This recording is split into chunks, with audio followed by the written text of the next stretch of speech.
First, take a copy of background with Ctrl J.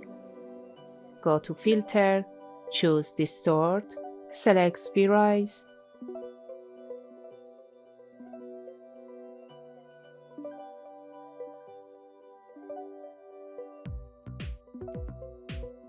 Select Elliptical Marquee. With holding Shift, draw a circle.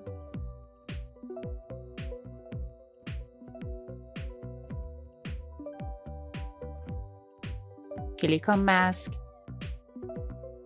Choose Inner Glow. Follow these settings.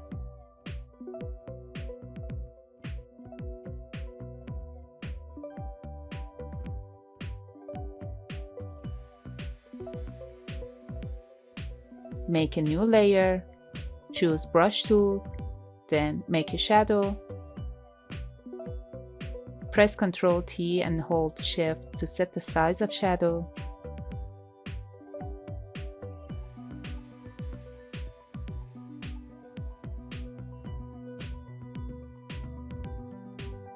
Then link layers together.